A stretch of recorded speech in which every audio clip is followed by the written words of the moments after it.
Espiritualmente. El libro de los mediums. Allan Kardec. Capítulo 4. Cuando los extraños fenómenos del espiritismo empezaron a producirse, o mejor dicho, se han renovado en estos últimos tiempos, el primer sentimiento que excitaron fue el de la duda sobre su misma realidad y aún más sobre su causa. Cuando se ha probado por testimonios irrecusables y por las experiencias que cada uno ha podido hacer, ha acontecido que todos también los han interpretado a su manera, según sus ideas personales, sus creencias o sus prevenciones. De aquí, muchos sistemas que una observación más atenta debía reducir a su justo valor. Los adversarios del espiritismo han creído encontrar un argumento en esta divergencia de opiniones, diciendo que los mismos espiritistas no están acordes entre sí. Esta es una razón muy pobre, si se reflexiona que todos los pasos de una ciencia naciente son necesariamente inciertos hasta que el tiempo haya permitido reunir y coordinar los hechos que pueden sentar la opinión. A medida que los hechos se completan y se observan mejor, las ideas prematuras se borran, y la unidad se establece, al menos sobre los puntos fundamentales, cinto en todos los detalles. Esto es lo que ha tenido lugar en el espiritismo. Él no podía escapar de la ley común, y debía por naturaleza, prestarse más que otra cosa a diversidad de interpretaciones. Se puede aún decir que bajo este aspecto ha ido más a prisa que las otras ciencias sus primogénitas, que la medicina por ejemplo, que todavía divide a los más grandes sabios. En el orden metódico, para seguir la marcha progresiva de las ideas, conviene colocar en primer lugar los que se pueden llamar sistemas de la negación, esto es, los de los adversarios del espiritismo. Hemos refutado sus objeciones en la introducción y en la conclusión del libro de los espíritus, así como en la pequeña obra titulada ¿Qué es el espiritismo? Sería superfluo repetir lo mismo, nos limitaremos a recordar en dos palabras los motivos en que se fundan. Los fenómenos espiritistas son de dos clases, los efectos físicos y los efectos inteligentes. No admitiendo la existencia de los espíritus por la razón de que no admiten nada fuera de la materia, se concibe que niegan los efectos inteligentes. En cuanto a los efectos físicos, los comentan a su punto de vista y sus argumentos pueden resumirse en los cuatro sistemas siguientes. Sistema del charlatanismo. Entre los antagonistas, muchos atribuyen estos efectos a la supercheria, por la razón que algunos han podido imitarse. Esta suposición transformaría a todos los espiritistas en bobalicones y a todos los médiums en forjadores de patrañas, sin considerar la posición, carácter, saber y honradez de las personas. Si mereciera una contestación, diríamos que ciertos fenómenos de la física también se imitan por los prestidigitadores, y que esto no prueba nada contra la verdadera ciencia. Además hay personas cuyo carácter aparta toda sospecha de fraude y es preciso estar desprovisto de toda educación y urbanidad, para atreverse a decirles en su cara que son cómplices de charlatanismo. En un salón muy respetable, un caballero, que se tenía por bien educado, habiéndose permitido una reflexión de esta naturaleza, la señora de la casa le dijo: «Caballero, puesto que no está usted contento, se le volverá a usted el dinero en la puerta», y con un gesto le hizo comprender lo que debía hacer. Es decir por esto, que jamás haya habido abusos. Sería necesario, para creerlo, admitir que los hombres son perfectos. Se abusa de todo, aun de las cosas más santas, porque no se abusaría del espiritismo. Pero el mal uso que se puede hacer de una cosa, no puede prejuzgar nada contra la misma cosa. Los informes que puedan tenerse con respecto a la buena fe de las personas están en los motivos que les hacen obrar. Donde no hay especulación, el charlatanismo no tiene nada que hacer. Sistema de la locura. Algunos, por condescendencia, no quieren sospechar de superchería, pero pretenden que los que no tratan de engañar, lo son ellos mismos, lo que viene a decir que son imbéciles. Cuando los incrédulos ponen en ellos menos formas, dicen simplemente que uno es loco, atribuyéndose así, sin cumplimiento, el privilegio del buen sentido. Ahí está el gran argumento de los que no les asiste la razón para oponerse.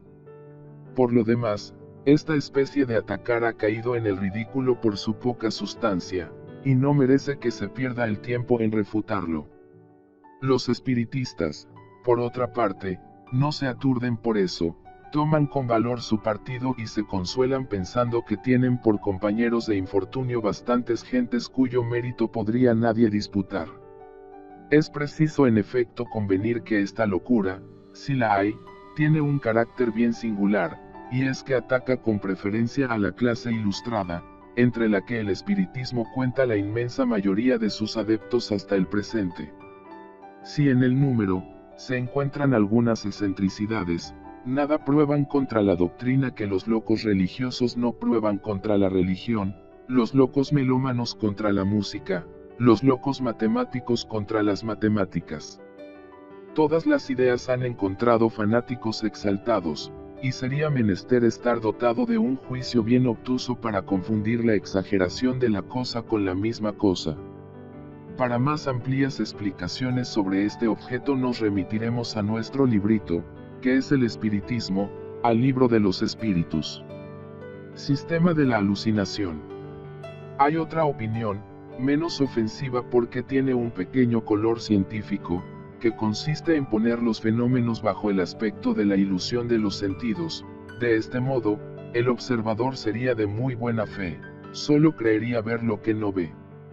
Cuando ve levantarse una mesa y mantenerse en el espacio sin punto de apoyo, la mesa no se habría movido del sitio, la ve en el aire por una especie de ilusión óptica, o un efecto de refracción, como la que hace ver un astro, o un objeto en el agua, fuera de su posición real.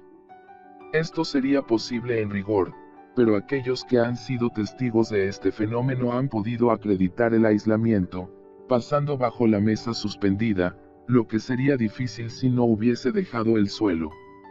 Por otra parte, ha acontecido varias veces que la mesa se ha roto cayendo, se dirá también que es un efecto de óptica.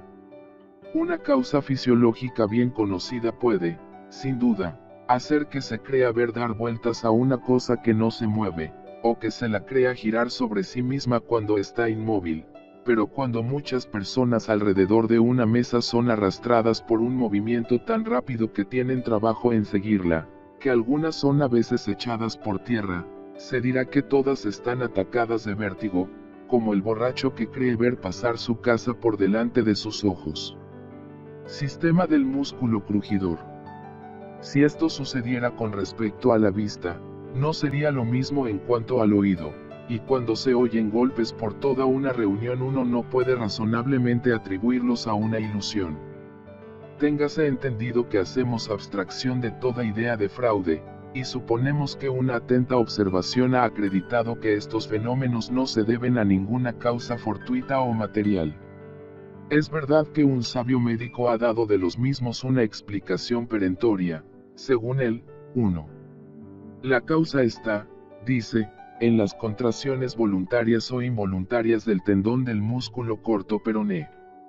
Con este objeto entra en detalles anatómicos los más completos para demostrar por qué mecanismo este tendón puede producir estos ruidos, imitar los redobles del tambor, y aún ejecutar aires musicales, sacando en consecuencia que los que creen oír golpes en una mesa son engañados o por una mistificación o por una ilusión. El hecho no es nuevo en sí mismo, desgraciadamente para el autor de este pretendido descubrimiento, su teoría no puede dar razón de todos los casos. Digamos desde luego que los que gozan de la singular facultad de hacer crujir cuando quieren su músculo corto peroneo o cualquier otro, y tocar aires por este medio, son sujetos excepcionales, mientras que la de hacer golpear las mesas es muy común, y que los que poseen esta, no gozan todos ni de mucho de la primera.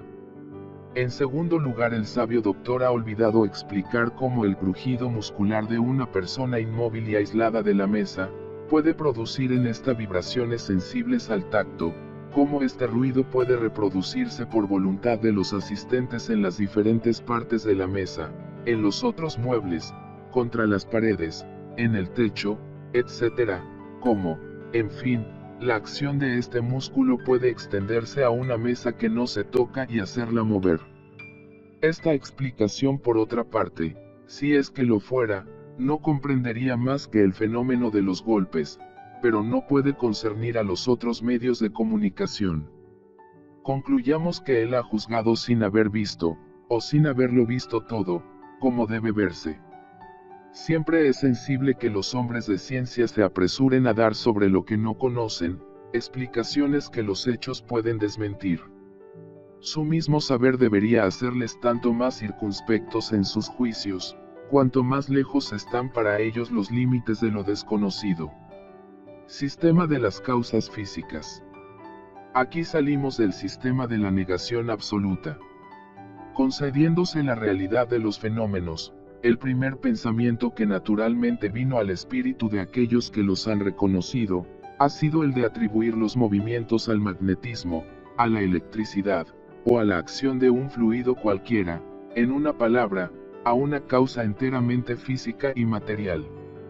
Esta opinión no tendría nada de irracional, y hubiera prevalecido si el fenómeno se hubiese limitado a efectos puramente mecánicos.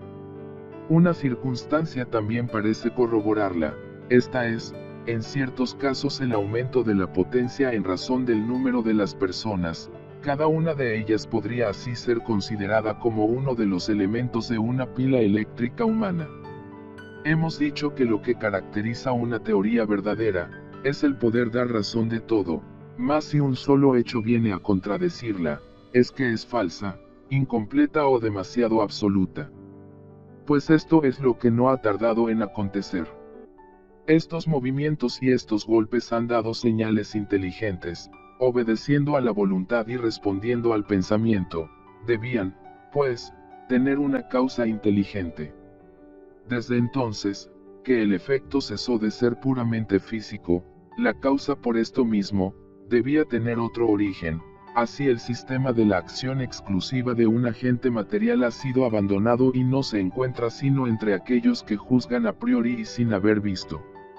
El punto capital es, pues, el de acreditar la acción inteligente, y esto es lo que puede convencer a cualquiera que se tomara el trabajo de observar. Sistema del reflejo. Una vez reconocida la acción inteligente, queda por saber cuál es el origen de esta inteligencia. Se ha pensado que podía ser la del médium o de los asistentes que se reflejaba como la luz o los rayos sonoros. Esto era posible, solo la experiencia podía decir su última palabra. Mas desde luego, observamos que este sistema se separa ya completamente de la idea puramente materialista, para que la inteligencia de los asistentes pueda reproducirse por la vía indirecta, sería preciso admitir en el hombre un principio fuera del organismo. Si el pensamiento expresado hubiera siempre sido el de los asistentes, la teoría de la reflexión se hubiera confirmado, pero el fenómeno, aun reducido a esta proporción, no sería acaso del más grande interés. Reflejándose el pensamiento en un cuerpo inerte y traduciéndose por el movimiento y el ruido, no sería una cosa muy notable. No habría motivo para excitar la curiosidad de los sabios. ¿Por qué, pues, le han desdeñado aquellos que agotan sus fuerzas en la investigación de una fibra nerviosa? Solo la experiencia, decimos nosotros, podía dar o dejar de dar la razón a esta teoría, y no se ha dado, porque demuestra a cada instante, y por los hechos más positivos, que el pensamiento expresado, puede ser no solo extraño al de los asistentes, sino que muchas veces le es enteramente contrario, que viene a contradecir todas las ideas preconcebidas y desbaratar todas las previsiones. En efecto, cuando yo pienso blanco y se me responde negro, me es difícil creer que la respuesta venga de mí. Dicha teoría se apoya en algunos casos de identidad entre el pensamiento expresado y el de los asistentes, pero ¿qué prueba esto? Sino que los asistentes pueden pensar como la inteligencia que se comunica. Nadie dice que deben ser siempre de opinión contraria. Cuando en la conversación, el interlocutor emite un pensamiento análogo al vuestro, diréis: por esto que viene de vosotros. Bastan algunos ejemplos contrarios bien acreditados, para probar que esta teoría no puede ser absoluta. Como, por otra parte, explicar que la reflexión del pensamiento, la escritura producida por personas que no saben escribir, las respuestas filosóficas de la mayor elevación obtenidas por personas no literatas, las que se dan a preguntas mentales o en un lenguaje desconocido del medium, y mil otros hechos que no pueden dejar dudas sobre la independencia de la inteligencia que se manifiesta. La opinión contraria no puede ser sino el resultado de una falta de observación. Si la presencia de una inteligencia extraña está probada moralmente por la naturaleza de las contestaciones, lo es materialmente por el hecho de la escritura directa, esto es, de la escritura obtenida espontáneamente, sin pluma ni lápiz, sin contacto, y a pesar de todas las precauciones tomadas para garantizarse de todo subterfugio. El carácter inteligente del fenómeno no puede ponerse en duda. Luego hay otra cosa más que una acción fluídica. Además, la espontaneidad del pensamiento expresado fuera de toda espera, de toda cuestión propuesta, no permite ver en ello un reflejo del de los asistentes. El sistema del reflejo es bastante desatento en ciertos casos, cuando en una reunión de personas decentes, sobreviene inopinadamente una de estas comunicaciones irritantes por su grosería. Sería hacer poco favor a los asistentes el pretender que proviene de alguno de ellos, y es probable que todos se apresurarán a rechazarla. Véase el libro de los espíritus, Sistema del alma colectiva. Es una variante del precedente. Según este sistema, solo el alma del médium se manifiesta, pero se identifica con la de muchos otros vivientes presentes o ausentes, y forma un todo colectivo reuniendo las aptitudes, la inteligencia y los conocimientos de cada uno. Aunque la obrita en que esta teoría se expone se titule La Luz, 1, nos ha parecido de un estilo muy oscuro, confesamos haberla comprendido poco y no hablamos de la misma sino para que se tenga presente. Por otra parte, es, como muchas otras, una opinión individual que ha hecho pocos prosélitos. El nombre de Ematir PC es el que toma el autor para designar el ser colectivo que representa. Toma por epígrafe: nada hay oculto que no deba ser conocido. Esta proposición es evidentemente falsa, porque hay una porción de cosas que el hombre no puede ni debe saber. Muy presuntuoso sería el que pretendiese penetrar todos los secretos de Dios. Sistema de sonambulismo. Este ha tenido más partidarios, y cuenta todavía con algunos. Como el precedente, admite que todas las comunicaciones inteligentes tienen su origen en el alma o espíritu del médium, pero para explicar su aptitud y tratar de objetos fuera de sus conocimientos, en lugar de suponer en él un alma múltiple, atribuye esta aptitud a una sobrecitación momentánea de las facultades mentales, a una especie de estado de sonambulismo o de éxtasis que exalta y desenvuelve su inteligencia. No se puede negar, en ciertos casos, la influencia de esta causa, pero basta haber visto operar a la mayor parte de estos médiums, para convencerse que no puede resolver todos los hechos, y que forma la excepción y no la regla. Se podría creer que es así, si el médium tenía siempre el aspecto de un inspirado o de un estático, apariencia que por otra parte podía simular perfectamente, si quisiera hacer una farsa, pero ¿cómo creer en la inspiración, cuando el médium escribe como una máquina, sin tener la menor conciencia de lo que obtiene, sin la menor emoción, sin ocuparse de lo que hace y mirando a otra parte, riendo y haciendo diferentes cosas?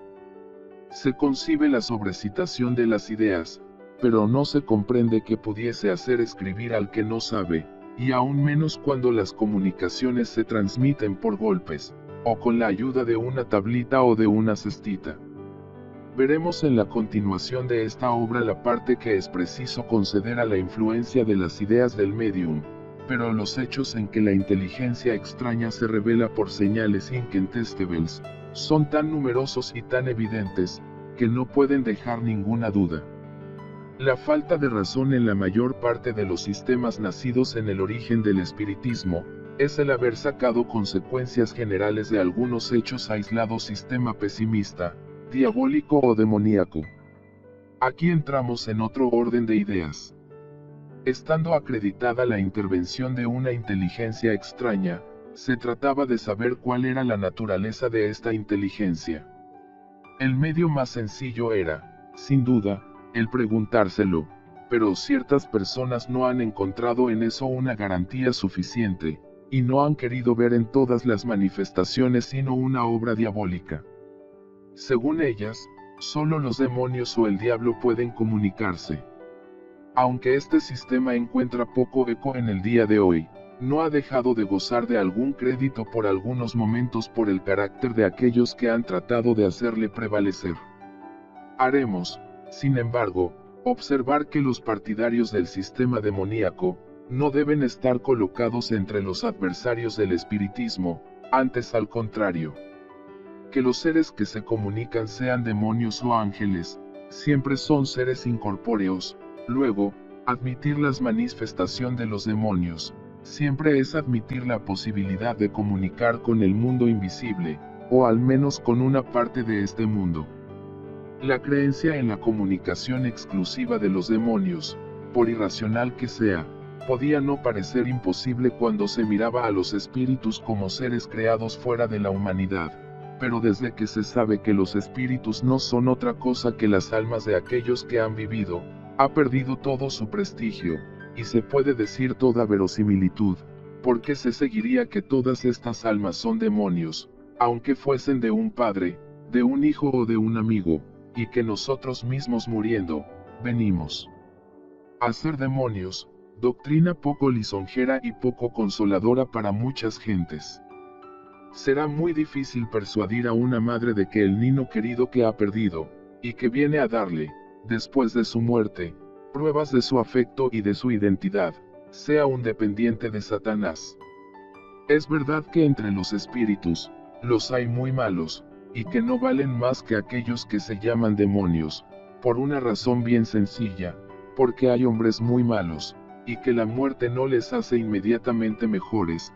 La cuestión está en saber si estos son los únicos que puedan comunicarse. A los que lo crean así, les dirigimos las preguntas siguientes. Primera. ¿Hay buenos y malos espíritus? Segunda. ¿Dios es más poderoso que los malos espíritus, o que los demonios, si así los queréis llamar? Tercera. Afirmar que solo los malos se comunican, es decir que los buenos no lo pueden. Si esto es así, una de dos, esto tiene lugar por la voluntad, o contra la voluntad de Dios. Si es contra su voluntad, es que los malos espíritus son más poderosos que Él. Si es por su voluntad, porque en su bondad, no lo permitiría a los buenos para contrabalancear la influencia de los otros. Cuarta. ¿Qué prueba podéis dar de la impotencia de los buenos espíritus en comunicarse? Quinta. Cuando se nos opone la sabiduría de ciertas comunicaciones, respondéis que el demonio toma todas las apariencias para seducir mejor. Sabemos en efecto, que hay espíritus hipócritas que dan a su lenguaje un falso barniz de sabiduría, pero ¿admitís acaso que la ignorancia pueda falsificar el verdadero saber, y una mala naturaleza remedar la verdadera virtud, sin dejar penetrar nada que pudiese descubrir el fraude? Sexta.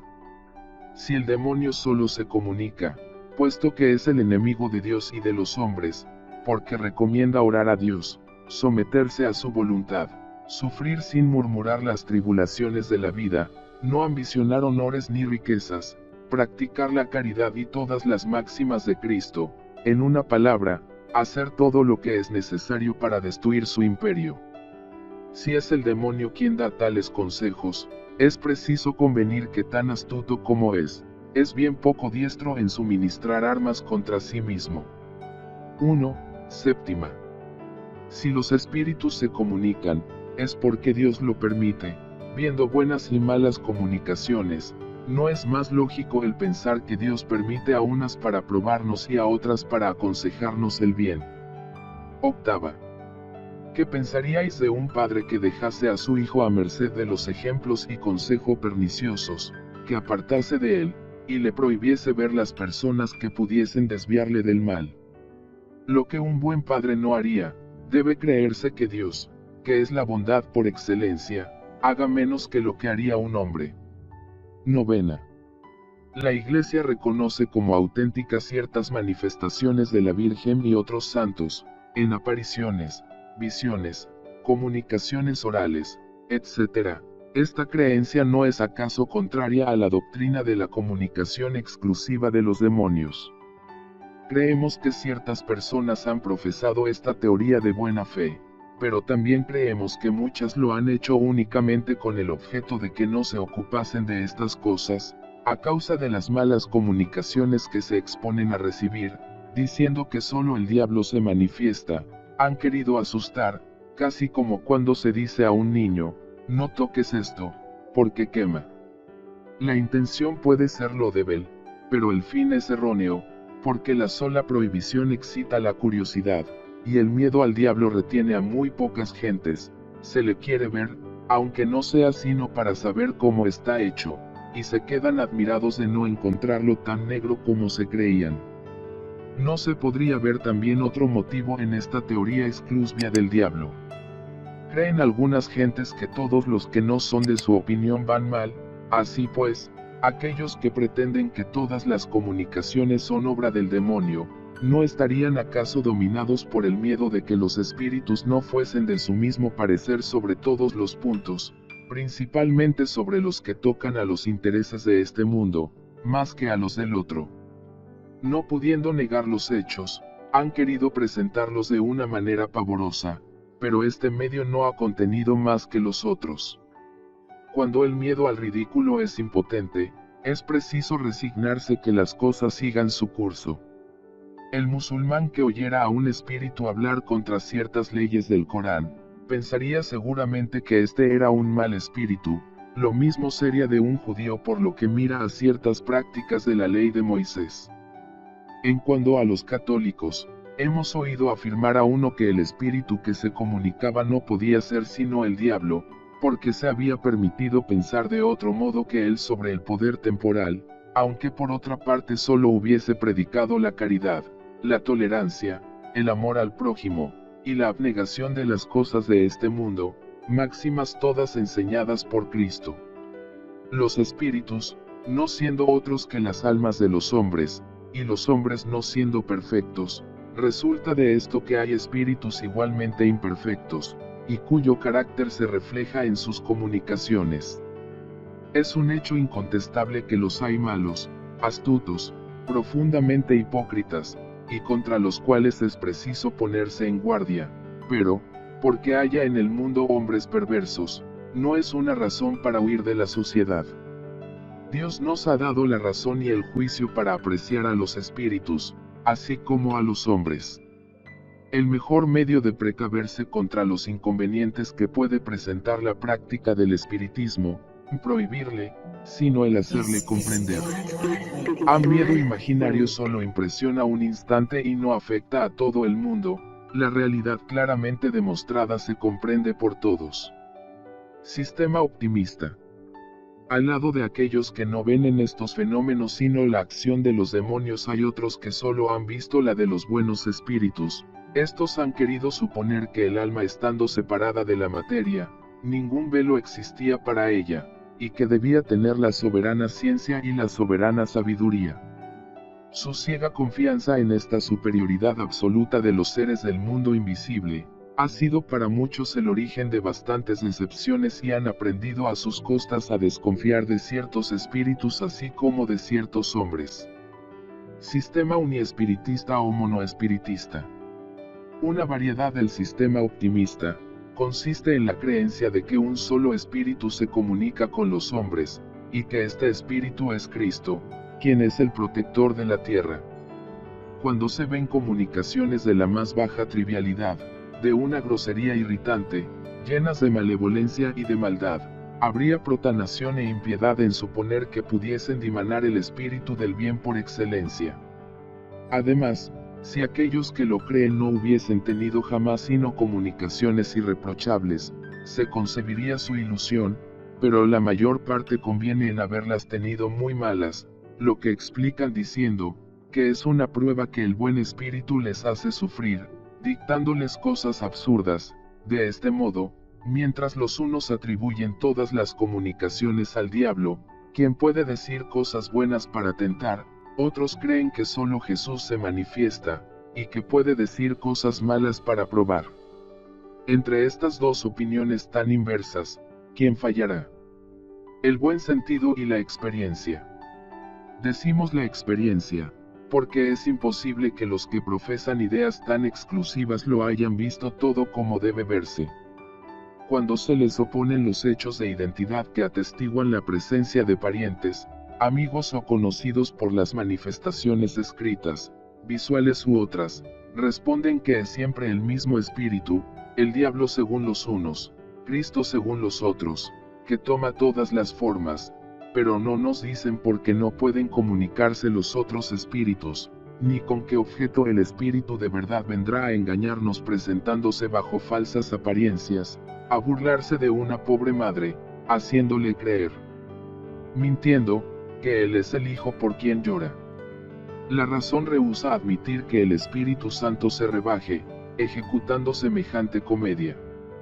Por otra parte, negar la posibilidad de cualquiera otra comunicación, no es quitar al espiritismo lo que tiene de más dulce, el consuelo de los afligidos. Digamos sencillamente que dicho sistema es irracional, y no puede sostener un examen severo. Sistema multiespiritista o poliespiritista. Todos los sistemas que hemos examinado, sin exceptuar los que son en sentido negativo, se apoyan en algunas observaciones, pero incompletas o mal interpretadas. Si una casa es de color encarnado por un lado, y blanca de otro, aquel que no la haya visto sino de un lado afirmará que es encarnada, el otro dirá que es blanca, los dos se engañarán y tendrán razón, pero el que haya visto la cosa por ambos lados dirá que es encarnada y blanca, y solo él estará en lo verdadero.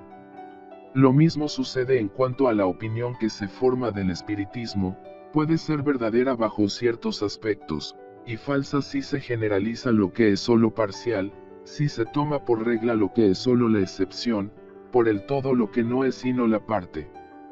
Por esto decimos que el que quiera estudiar seriamente esta ciencia, debe ver mucho y largo tiempo, solo el tiempo le permitirá coger los detalles, observar los matices delicados, notar una multitud de hechos característicos que serán para él rayos de luz, pero si se detiene en la superficie, se expone a formar un juicio prematuro, y por consiguiente erróneo.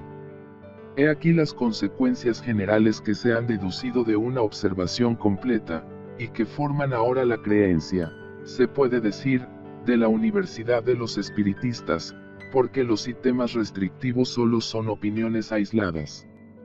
Primero, los fenómenos espiritistas se producen por inteligencias extracorporales, o sea por los espíritus.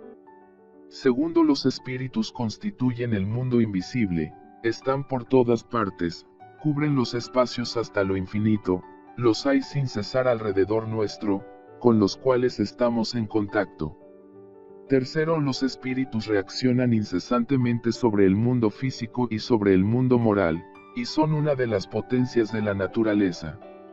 Cuarto, los espíritus no son seres aparte en la creación, son las almas de aquellos que han vivido sobre la tierra o en otros mundos, y que han dejado su envoltura corporal, de donde se sigue que las almas de los hombres son espíritus encarnados, y que muriendo venimos a ser espíritus. Quinto, hay espíritus de todos los grados de bondad y de malicia, de saber y de ignorancia. Sexto, todos están sometidos a la ley del progreso, y todos pueden llegar a la perfección, pero como tienen su libre albedrío, llegan en un tiempo más o menos largo, según sus esfuerzos y su voluntad. Séptimo, son dichosos o desgraciados, según el bien o el mal que han hecho durante su vida, y el grado de adelantado a que han llegado. La dicha perfecta y sin mezcla solo pertenece a los espíritus que llegan al supremo grado de perfección. Octavo, todos los espíritus, en circunstancias dadas, pueden manifestarse a los hombres. El número de los que pueden comunicarse es indefinido. 9. Los espíritus se comunican por el intermediario de mediums, que les sirven de instrumentos y de intérpretes. 10. Se reconoce la superioridad o inferioridad de los espíritus en su lenguaje. Los buenos solo aconsejan el bien y no dicen sino cosas buenas, todo atestigua en ellos la elevación. Los malos engañan y todas sus palabras llevan el sello de la imperfección y de ignorancia. Los diferentes grados que recorren los espíritus están indicados en la escala espiritista, Libro de los Espíritus. El estudio de esta clasificación es indispensable para apreciar la naturaleza de los espíritus que se manifiestan, sus buenas y malas cualidades. Sistema del alma material. Consiste únicamente en una opinión particular sobre la naturaleza íntima del alma. Según esta opinión, el alma y el periespíritu no serían dos cosas distintas o, por mejor decir, el periespíritu no sería otro que la misma alma, depurándose gradualmente por las diversas transmigraciones, como el alcohol se depura por las diversas destilaciones, mientras que la doctrina espiritista no considera al periespíritu sino como la envoltura fluídica del alma o del espíritu. Siendo el periespíritu una materia, aunque muy etérea, el alma sería de este modo de una naturaleza material más o menos esencial, según el grado de su depuración. Este sistema no invalida ninguno de los principios fundamentales de la doctrina espiritista, porque nada cambia el destino del alma, las condiciones de su felicidad futura son siempre las mismas, el alma y el periespíritu forman un todo, bajo el nombre de espíritu, como el germen y el perispermo lo forman bajo el nombre de fruto. Toda la cuestión se reduce a considerar el todo como homogéneo en lugar de formarse de dos partes distintas. Como se ve, de eso no se deduce ninguna consecuencia, y no hubiéramos hablado de ello si no hubiésemos encontrado personas inclinadas a ver una nueva escuela en lo que en definitiva solo es una simple interpretación de palabras. Esta opinión, muy restringida por cierto, aunque fuese más general, no constituiría una escisión entre los espiritistas, así como las dos teorías de la emisión o de las ondulaciones no la constituyen entre los físicos. Los que quisieran formar partido separado por una cuestión tan pueril, probarían, por lo mismo, que dan más importancia a lo accesorio que a lo principal, y que están conducidos a la desunión por espíritus que no pueden ser buenos, porque los buenos jamás aconsejan la acritud y la cizaña. Por esto invitamos a todos los verdaderos espiritistas a ponerse en guardia contra semejantes sugestiones, y a no dar a ciertos detalles más importancia que la que merecen. Lo esencial está en el fondo. Creemos, sin embargo, deber decir en pocas palabras, en que se apoya la opinión de aquellos que consideran el alma y el periespíritu como dos cosas distintas. Se funda en la enseñanza de los espíritus, que jamás han variado sobre el particular. Hablamos de los espíritus ilustrados, porque entre ellos los hay que no saben ni más ni menos que los hombres, mientras que la teoría contraria es una concepción humana. Nosotros no hemos inventado ni supuesto el periespíritu para explicar los fenómenos, su existencia se nos ha revelado por los espíritus, y la observación nos la ha confirmado. Libro de los Espíritus, número 93. Se apoya además sobre el estudio de las sensaciones entre los espíritus, Libro de los Espíritus, número 257, y sobre todo en el fenómeno de las apariciones tangibles, que implicaría, según la otra opinión, la solidificación y desagregación de las partes que constituyen el alma, y por consecuencia su desorganización. Sería menester también admitir que esta materia que puede hacerse sensible a los sentidos, es, por sí misma, el principio inteligente, lo que no es más racional que confundir el cuerpo con el alma, o el vestido con el cuerpo. En cuanto a la naturaleza íntima del alma, nos es desconocida. Cuando se dice que es inmaterial es preciso entenderlo en el sentido relativo y no absoluto, porque la inmaterialidad absoluta sería la nada, luego el alma o el espíritu es alguna cosa, Se quiere decir que su esencia es de tal modo superior que no tiene ninguna analogía con lo que nosotros llamamos materia y que así para nosotros es inmaterial. He aquí la respuesta que sobre este asunto dio un espíritu. Lo que los unos llaman periespíritu, no es otra cosa que lo que los otros llaman envoltura material fluídica. Diré, para hacerme comprender de una manera más lógica, que este fluido es la perfectibilidad de los sentidos, la extensión de la vista y de las ideas, hablo de los espíritus elevados. En cuanto a los espíritus inferiores, los fluidos terrestres están todavía completamente inherentes a ellos, pues es materia como veis, de ahí los sufrimientos del hambre, del frío, etc., sufrimiento que no pueden padecer los espíritus superiores, atendido a que los fluidos terrestres están depurados alrededor del pensamiento, es decir, del alma. El alma, para su progreso, tiene siempre necesidad de un agente. El alma sin agente es nada para vosotros o, por mejor decir, no la podéis concebir. El periespíritu para nosotros, espíritus errantes, es el agente por el cual nos comunicamos con vosotros, ya sea indirectamente por vuestro cuerpo o vuestro periespíritu, o directamente con vuestra alma, de ahí la infinita variedad de mediums y de comunicaciones. Queda ahora el punto de vista científico, esto es, la esencia misma del periespíritu. Este es otro asunto. Primero comprended moralmente y solo quedará una discusión sobre la naturaleza de los fluidos, lo que es inexplicable por ahora. La ciencia no conoce bastante, pero lo conseguiremos si ésta quiere marchar con el espiritismo. El periespíritu puede variar y cambiar hasta lo infinito. El alma es el pensamiento, no cambia de naturaleza. Bajo este aspecto no vayáis más lejos, es un punto que no puede explicarse. ¿Creéis, acaso, que yo no busco como vosotros? Vosotros buscáis el periespíritu, nosotros ahora buscamos el alma. Esperad, pues. Lamenáis. Pues si los espíritus que pueden considerarse como avanzados no han podido aún sondear la naturaleza del alma, ¿cómo podríamos hacerlo nosotros mismos? Es, pues, perder el tiempo el querer escudriñar el principio de las cosas, que así como hemos dicho en el libro de los espíritus, números 17 y 49, está en los secretos de Dios. Pretender ojear con ayuda del espiritismo lo que aún no es competencia de la humanidad, es separarle de su verdadero objeto, es hacer como el niño que quisiera saber tanto como el viejo. Que el hombre haga servir el espiritismo para su mejoramiento moral, es lo esencial, lo demás es solo una curiosidad estéril y muchas veces orgullosa, cuya satisfacción no le hará hacer ningún paso. El solo medio de avanzar es volverse mejor.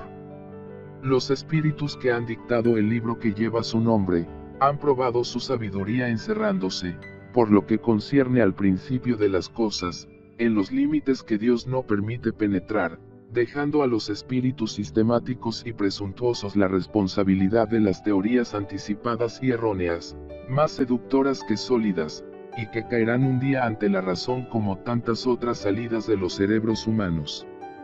Solo han dicho precisamente lo necesario para hacer comprender al hombre el porvenir que le espera, y por lo mismo animarle al bien.